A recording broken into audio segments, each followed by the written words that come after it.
जय जय श्री गणेशाय नमः। श्री सीतारामाभ्यां नमः। श्री हनुमते नमः। श्री उमापते नमः। श्री गुरुवे नमः। सब संतन की जय जय। जय जय सीताराम। राधे श्याम।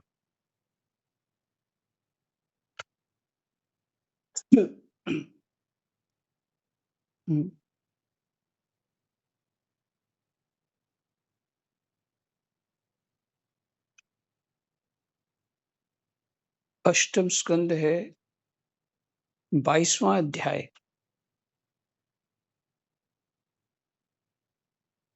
और श्लोक नंबर कितना है? भरत जी 11 है। 11 11 तक कर लिया था हमने। हाँ जी, ठीक है। राम राम भरत जी। राम राम। देखिए, एक विचार आ रहा है कि जो साधारण मनुष्यों के निर्णय होते हैं, या यहाँ पे बड़े बुद्धिमान कह लो, उनके भी निर्णय, माने कुछ करने के, क्या करना चाहिए, कैसे करना चाहिए, क्या होगा, ऐसे निर्णय जो होते हैं वो असफल हो सकते हैं, साधारण मनुष्यों के। लेकिन जो ऋषियों के निर्णय है वो असफल नहीं होते। उनका पालन करने से, उनके निर्णय के अनुसार चलने से असफल नहीं होते।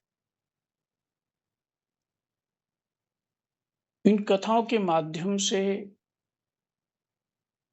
हमारे विवेक को बढ़ाने के लिए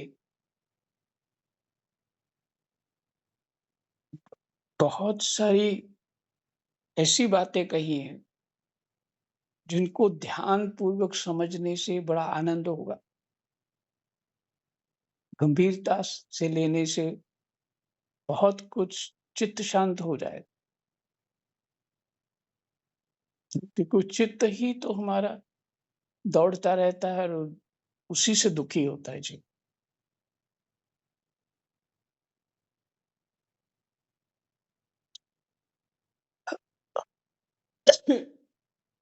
इसलिए उन निर्णय जो शास्त्रों के निर्णय हैं, वो तो पत्थर की लकीर क्या, डायमंड के ऊपर लकीर है, ऐसा मान के चले। उनके निर्णय बहुत सही है। जब से पढ़ रहा हूं, शास्त्र हाथ लगे तब से मुझे कहीं नहीं लगा कि कुछ 19-20 जो शास्त्र में लिखा है उसके अनुसार चलने से कुछ 19-20 हो सकता है। नहीं, बिल्कुल परफेक्ट है। हाँ, बुद्धि ही रजोगुनी है, बुद्धि ही तामसिक है, तो उनके निर्णय को समझ ही नहीं पाएगी। और किस तरह का समझना था ये समझ नहीं आया, और लागू कैसे कर दिया ये भी पता है। पक्का नहीं है, ठीक है गलत कर दिया। इसलिए अपने निर्णयों को शास्त्रज्ञ से पूछना चाहिए। तो एक चित्त में ये विचार आ गया था तो सुना दिया।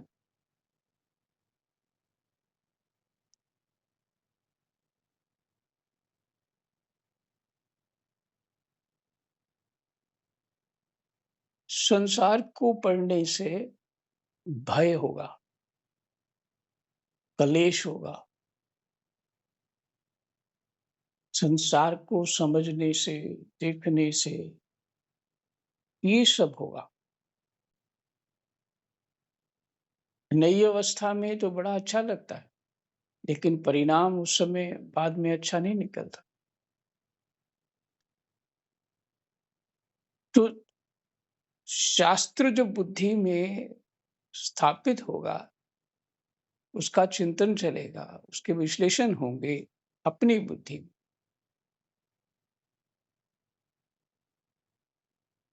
तो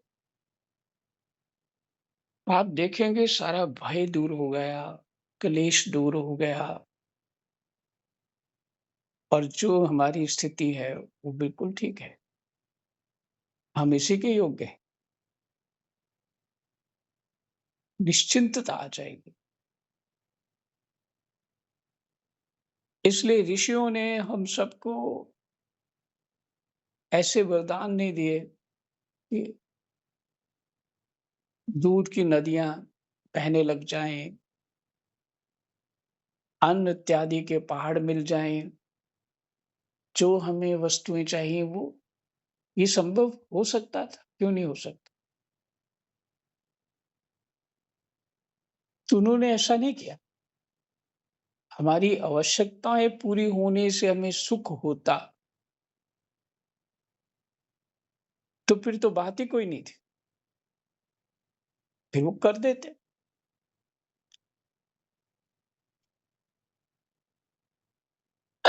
परंतु समस्या ये नहीं, समस्या है विचार, विचार कैसा है? आखिर सुख-दुःख को समझने वाला विचार ही होता है। उसको यहाँ पे मन शब्द भी लगा सकते।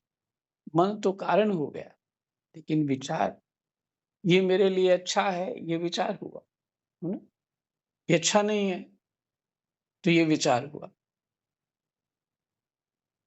जिसको मान लिया मैंने ये अच्छा नहीं है, वो अच्छा होते हुए भी मेरे लिए दुःख रूप हो गया, क्योंकि ऐसा पहले से मैंने निर्णय करके रखा हुआ।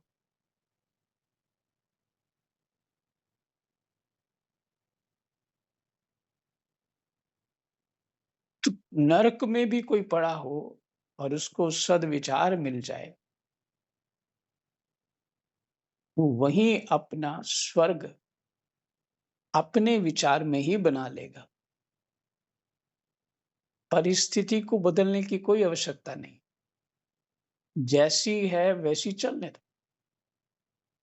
वो प्रारब्ध है, उसको होने दो जो हो रहा।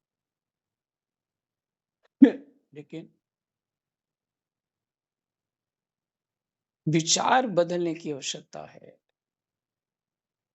सद्विचार माने सही दिशा का विचार, सही सही विचार, जो विचार होना चाहिए।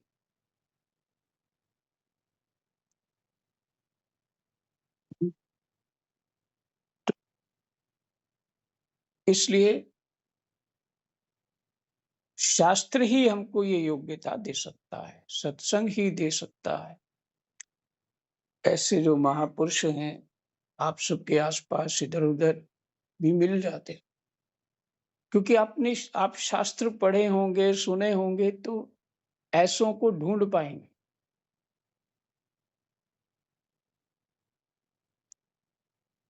और नहीं तो प्रभावित किसी को करना आज समय में बड़ा सरल हो गया है। हुँ। प्रभावित करने वाला तो पुराना काम चल रहा है सदियों से।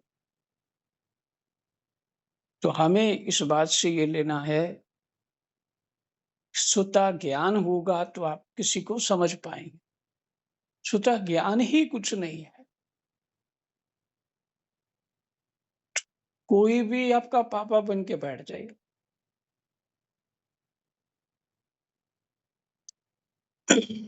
इसलिए शास्त्र को इसलिए कहा गुरु ग्रंथ गोविंद। शंकराचार्य जी का ये वाक्य मुझे बहुत अच्छा लगता है। गुरु ग्रंथ और गोविंद, ग्रंथ को नहीं छोड़ना है। इसलिए ऋषियों ने हमको ग्रंथ दिया, हमारी आवश्यकताएं पूर्ति करने के लिए सारे जगत की सामग्री नहीं दी। उससे क्या होगा? क्योंकि विषय तो कभी तृप्त नहीं हो सकते। शास्त्र कह रहा है, ये बड़ों का ही निर्णय है ना, शास्त्रों का, ऋषियों का, कि एक व्यक्ति की इंद्रियों को पूरे विश्व के सुख सुविधा जो है वो तृप्त नहीं कर सकते, क्योंकि जितनी इंद्रियों की आवश्यकता पूर्ति करते जाओगे उतनी और बढ़ती जाती है, वो अग्नि प्रज्वलित होती जाती है। तो ब्रह्मा ने इतने प्राण ही रचे हैं, इसका अर्थ नहीं है इंद्रियों को ही, शरीर को ही सुख देना, इंद्रियों को ही सुख देना। ये जीवन इसलिए है, कोई कोई भल कहे कोई कछु दे, तो समझे लिखते हैं कि हमें अच्छा कहे और कुछ दे, उसको सम्मान मान लेना ये उचित नहीं, उसी से प्रसन्न हो जाना ये उचित नहीं, क्योंकि वो हमारी आवश्यकता नहीं, वो हमारा अज्ञान है।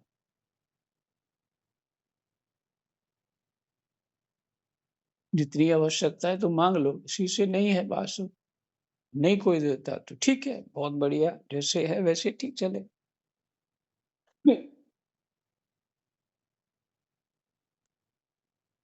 तो राग द्वेष अहंता ममता की जो स्थिति बनती है हमारी, वो नासमझी से होती है।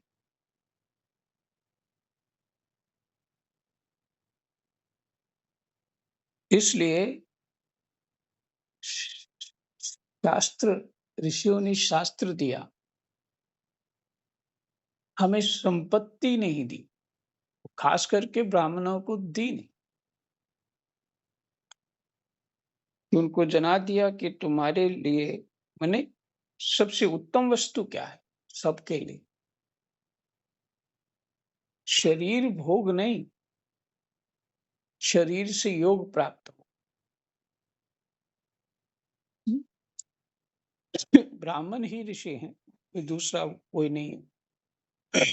उसमें विरक्त भी रहे ग्रस्त भी रहे।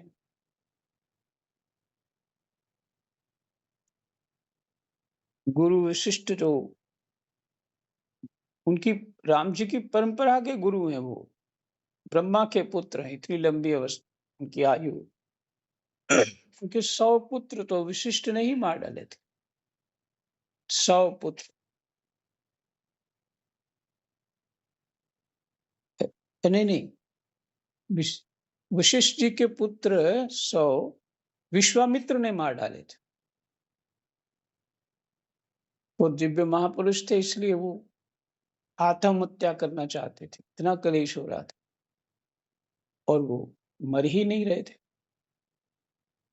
मर पा ही नहीं रहे थे किसी वस्तु से भी, ऐसा दिव्य शरीर था।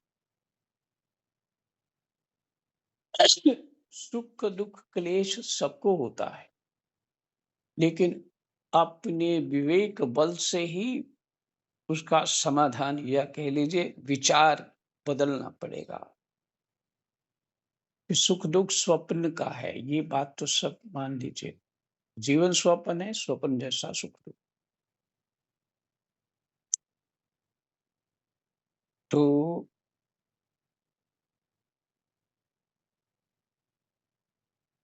देखिए, यो प्रसंग है, वो चल रहा था हराजपली, और भगवान भगवान से वार्ता, और साथ में पीछे गुरु शुक्राचार्य जो उसका हित करना चाहते हैं।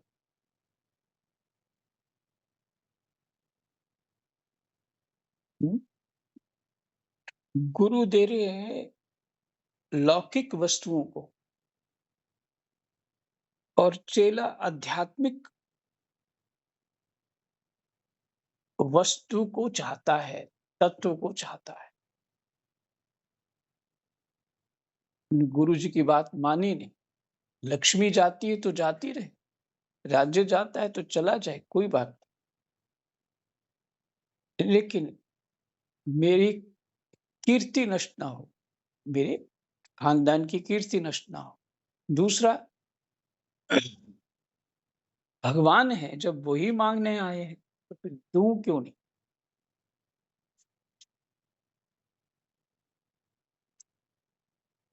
तो यही प्रसंग चल रहा था।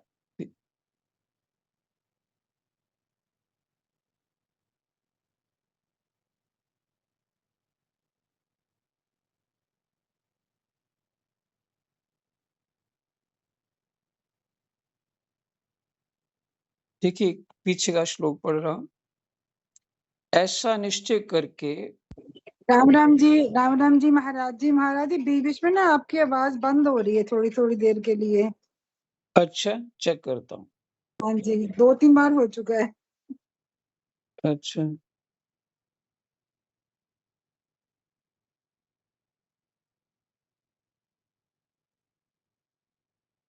अच्छा।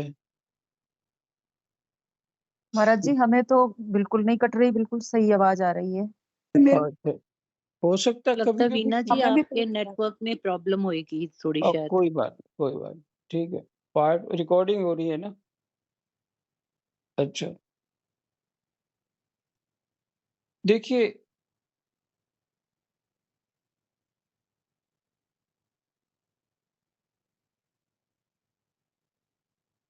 दसवां श्लोक पढ़ रहा हूं। ऐसा निश्चय करके मेरे पितामह प्रहलाद जी ने, ये जानते हुए भी कि आप लौकिक दृष्टि से उनके भाई बंधुओं को नाश करने वाले शत्रु हैं। वो जानते थे मेरे चाचा को मार दिया, भाई बंधु औरों को मार दिया, पिताजी का नंबर भी लगेगा।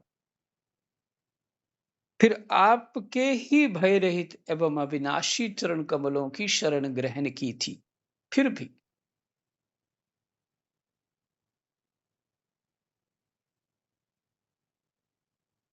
क्यों ना हो, ऐसा क्यों ना हो।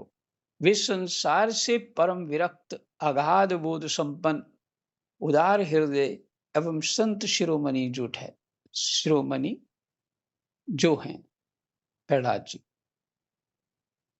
वे संसार से परम विरक्त, यही सुख है, परम विरक्त। और शास्त्र सत्संग से जीव। लेकिन एक ही शर्त है, शास्त्र स्वयं साथ साथ देखो, समझो। क्योंकि क्लेश हमारे चित्त में है बैठा हुआ।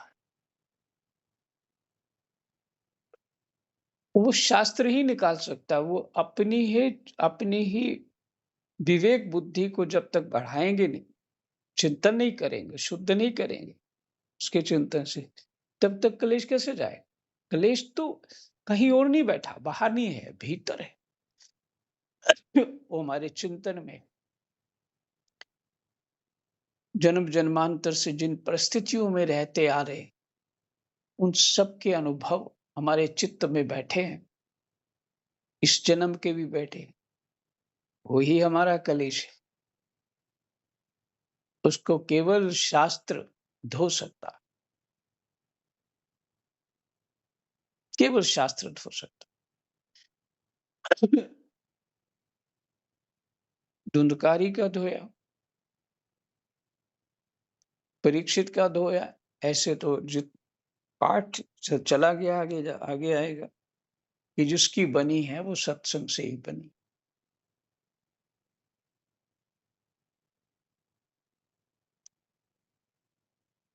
गरुड़ जी कहते हैं शंकर जी से कि मेरा ये मोह है, दूर करें। तो भगवान शंकर कहते हैं, एक तो मैं रास्ते में हूं और इसके लिए समय चाहिए। समय इसलिए चाहिए, विचार को ठीक करना है, तो प्रश्न उत्तर होंगे, चिंतन होगा, तभी तो विचार ठीक हो पाएगा।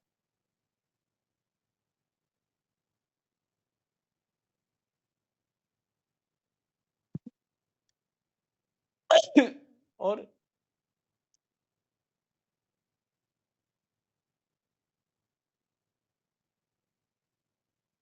सत्संग के बिना कहते फिर उन्होंने कागभूषुंडी के पास रामायण कथा सुनने को भेजा, और रामायण जी जो है वो सार रूप है,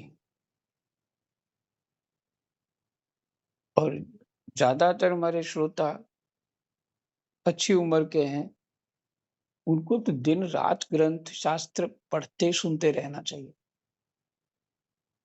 बहुत लाभ होगा, बहुत लाभ होगा। लगेगा कि अब संसार में कुछ करना ही नहीं है, हम निश्चिंत हो चुके हैं। धुंधकारी का आप देखिए, दीक्षित का देखिए, सुनाने से हुआ ना, जिसका अर्थ रोग कहाँ है? चित्त में है। हमने ढूंढा कहीं और है। ये ठीक हो जाए तो फिर मेरे को सुख है, वो ऐसा हो जाए तो फिर सुख है, ये हो जाए तो सुख है। जो बुद्धि बैठी रजोगुण तमोगुण में है, उसका चिंतन जो है बदल कैसे सकता है? इसलिए कहा वानप्रस्थी हो जाओ। घर में रहने के लिए इसलिए मना है, क्योंकि जिनके लिए ठीक चाह रहे हो वही ठीक नहीं कर रहे हैं, उनको वो ठीक चाहिए नहीं।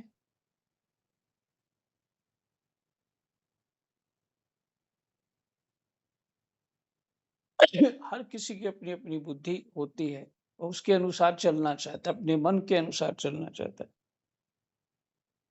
वो हमारे हमारे ठीक तो तब समझे जो हमारे मन के अनुसार कोई चल रहा। तुम्हारा किया हुआ दूसरे को कोई लाभ नहीं होगा,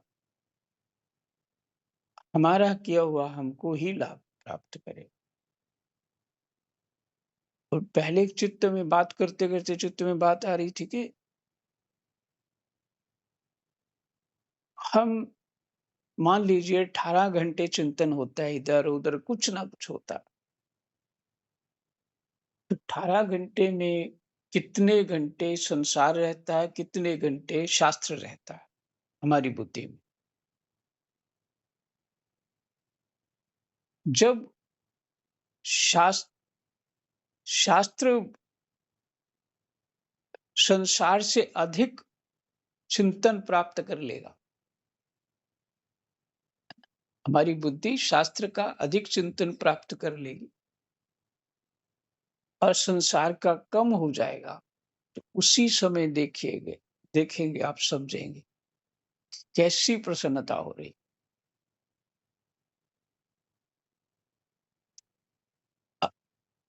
एक जो अवर्णनीय जो होती है, अब शब्द नहीं कह सकेंगे उसके, लेकिन आनंदमय स्थिति हो।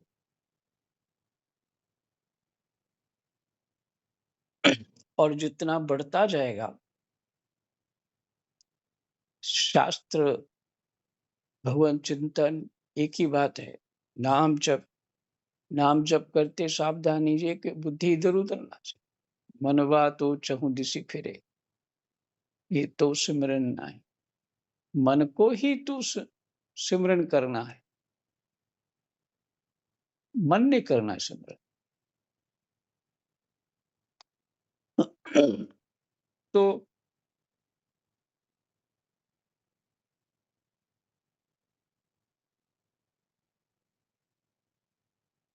गुरु ग्रंथ गोविंद सबसे सटीक उपाय अभी तक जो मुझे समझ में आई वो यही है, गुरु ग्रंथ गोविंद। ग्रंथ को नहीं छोड़िए, विचार जो है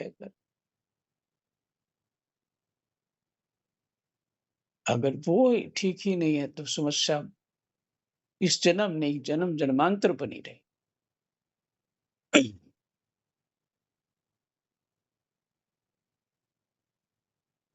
तो भगवत कृपा है, भगवान किसको चुनते हैं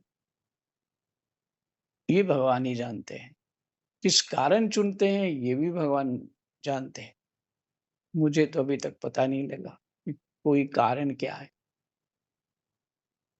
ये आनंद लीजिए। तो कहते हैं वे संसार से परम विरक्त, आघात बोध संपन्न, उदार हृदय एवं संत शिरोमणि जो हैं, माने प्रहलाद जी, आप उस दृष्टि से मेरे भी शत्रु हैं। फिर भी विधाता ने मुझे बलात् ऐश्वर्य लक्ष्मी से अलग करके आपके पास पहुंचा दिया। ऐश्वर्य को ही हम अपना सुख मानते हैं, जो बलि के पास था ही। और विधाता तो दाएं हो गया।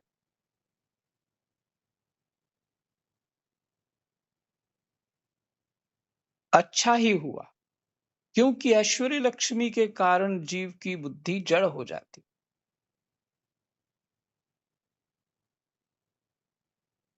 हम्म?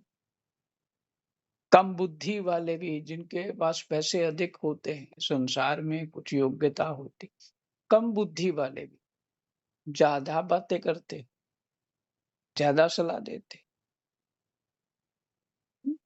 कम बुद्धि वाले भी,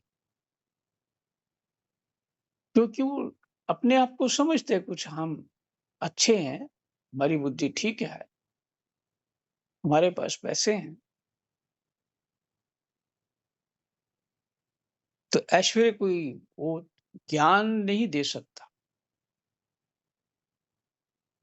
तो कहते अच्छा हुआ, क्योंकि ऐश्वर्य लक्ष्मी के कारण जीव की बुद्धि जड़ हो जाती है, संसार को ही सच मानने लग जाता है। यही जड़ता है।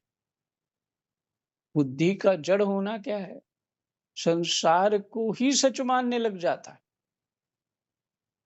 और वह यह नहीं समझ पाता कि मेरा ये जीवन मृत्यु के पंजे में पड़ा हुआ और अनित्य है।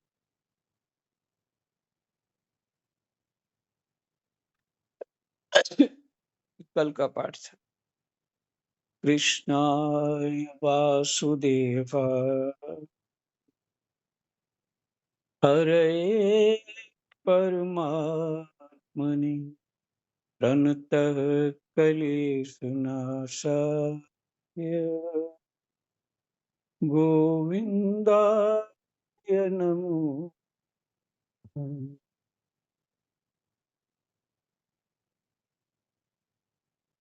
श्री 12वां श्लोक पढ़ रहे हैं। श्री सुखदेव जी कहते हैं, परीक्षित, राजा बलि इस प्रकार कह ही रहे थे कि उदय होते हुए चंद्रमा के समान भगवान के प्रेम पात्र प्रहलाद जी वहां आ पहुंचे।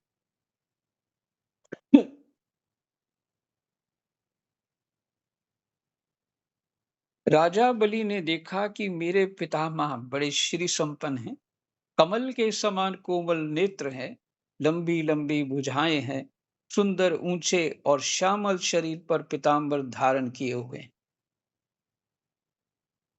प्रहलाद जी का शरीर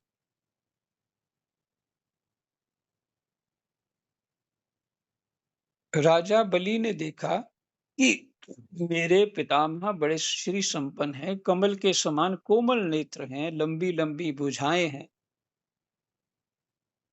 सुंदर ऊंचे श्यामल शरीर पर पीताम्बर धारण किए। ये भगवान के भजन का फल। भगवान को भजते भजते वही रूप हो चुके हैं, श्यामल शरीर हो चुका है और पीताम्बर भी धारण किए।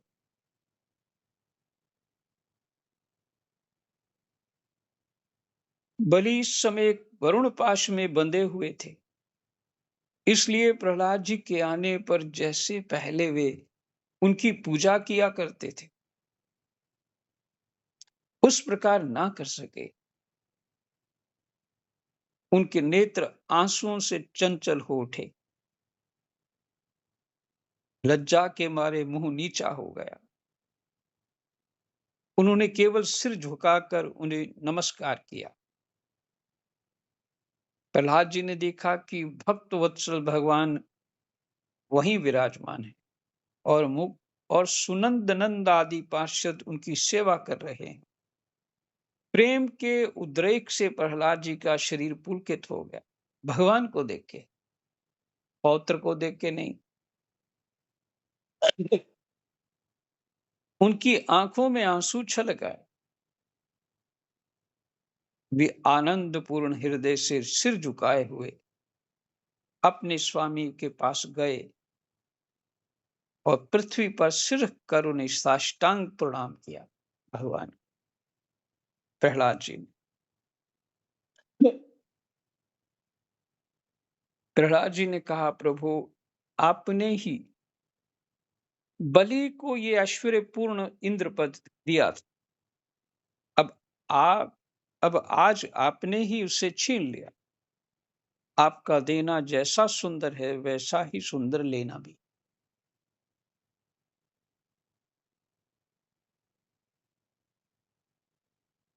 मैं समझता हूं कि आपने इस पर बड़ी कृपा की है। जो आत्मा को मोहित करने वाली राज्य लक्ष्मी से इसे अलग कर दिया।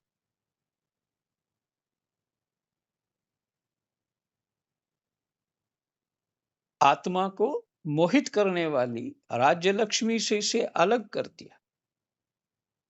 प्रभु लक्ष्मी के मद से तो विद्वान पुरुष भी मोहित हो जाते हैं।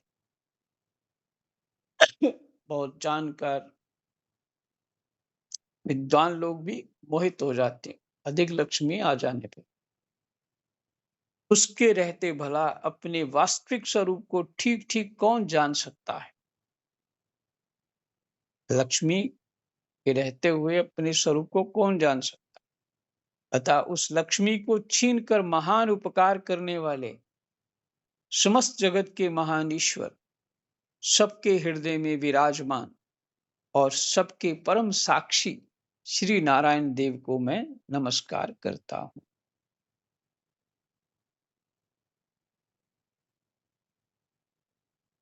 फिर से 17वां श्लोक जो है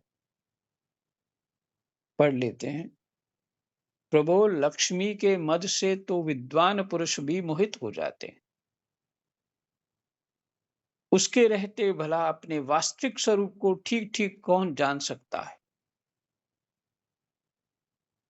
अतः उस लक्ष्मी को छीन कर महान उपकार करने वाले समस्त जगत के महान ईश्वर सबके हृदय में विराजमान और सबके परम साक्षी श्री नारायण देव को मैं नमस्कार करता हूं। आपका देना भी सुंदर है और आपका लेना भी सुंदर। तो इस बात को विरक्त होके ही चिंतन करना चाहिए। विरक्त मैंने आसक्त होके नहीं, अहंता ममता में नहीं।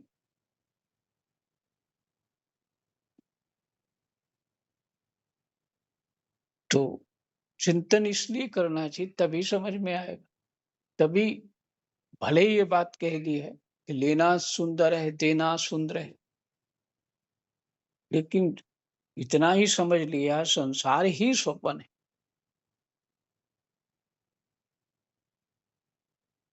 और स्वप्न में ही भगवान प्रकट हुए।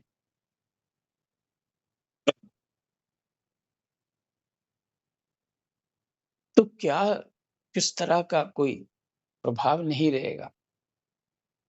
इसलिए अध्यात्म को जानना आवश्यक है। अध्यात्म है सत्य क्या है, माने ईश्वर क्या है, जीव क्या है, ब्रह्म क्या है, माया क्या है और उपाय क्या है।